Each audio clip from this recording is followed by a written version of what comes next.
Dragile mele, în seara aceasta voi face o cremă pentru ten foarte bogată în colagen și vom avea nevoie de 2 linguri pline de semințe de in pe care le vom spăla, după aceea le punem la fiert cu 2 pahare de apă.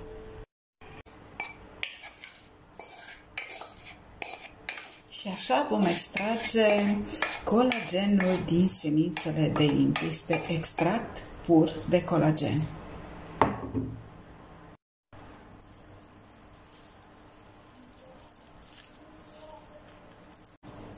Am obținut circa 2 linguri de extract de semințe de in. Și acum voi adăuga 10 picături de vitamina E pură.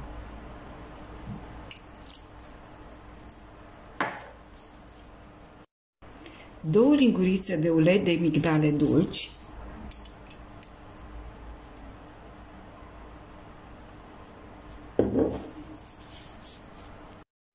și 2 lingurițe de gel de aloe vera.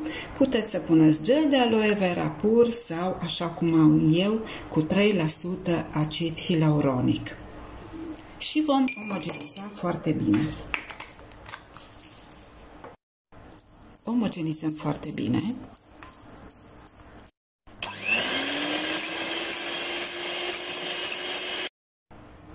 Aceasta este crema obținută.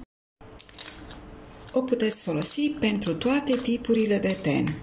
Hidratați tenul atât dimineața cât și seara, o conservați în frigider 10 zile și vă asigur că vă veți îndrăgosti de această cremă.